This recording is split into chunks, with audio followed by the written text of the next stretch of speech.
Acid reflux, GERD क्यों बढ़ता है? रोजा खोलने के बाद अगर आपको सीने में जलन हो रही है, खट्टे डकार हो रहे हैं या फिर गला जलता हुआ फील होता है, तो ये सिर्फ एसिडिटी नहीं हो सकती, ये एसिड रिफ्लक्स या GERD भी हो सकता है। रमज़ान में ये प्रॉब्लम बहुत ज़्यादा कॉमन क्यों हो जाती है? GERD क्यों होता है? नॉर्मल स्टमक और फूड पाइप के बीच में एक वर्व होता है जो एसिड को ऊपर आने से रोकता है। जब ये वर्व वीक हो जाए तो क्या होता है? हमारे स्टमक का जो एसिड होता है वो हमारे इसोफेगस रीजन में आ जाता है। इस कंडीशन को गैस्ट्रोइसोफेजियल रिफ्लक्स डिजीजेस कहते हैं। रमजान में GERD क्यों बढ़ जाता है? फ्राइड फूड, इफ्तार में समोसे, पकोड़े, ऑयली फूड, ये सब एसिड प्रोडक्शन इंक्रीज करते हैं।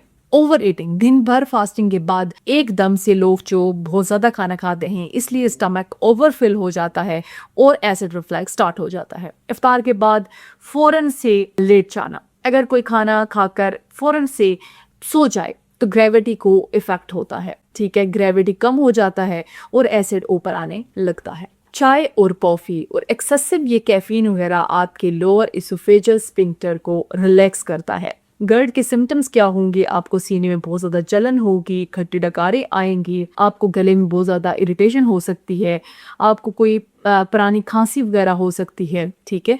तो प्रिवेंट कैसे करेंगे? इफ्तार बहुत ज़्यादा लाइट स्टार्ट करें, हमेशा बताती हूँ, कुछ खजूर वगैरह से स्टार्ट कर लिया करें, थोड़ा सा पानी पी लिया करें और फ्रेश जूसेस वगैरह इस्तेमाल कर सकते हैं। फ्रूट चाट से आप स्टार्ट ले सकते हैं। फ्राइड फूड को कम करें, इग्नोर करें, स्मॉल पोर्शंस में खाना लें, ठीक है। इफ्तार के बाद वॉक लाजमी करें, खाना खाकर फ़ौरन ना लेटें, ठीक है, और कॉफ़ी वगैरह को लिमिट करें। मेडिकल ट्रीटमेंट सीवियर केसेस में डॉक्टर प्रिस्क्राइब करेंगी, ठीक है। ओमेप्राजोल मोस्टली रेकमेंड किया जाता है, लेकिन ये डॉक्टर के रिकमेंडेशन के बाद ले मेडिसिन, ठीक है। Thank you.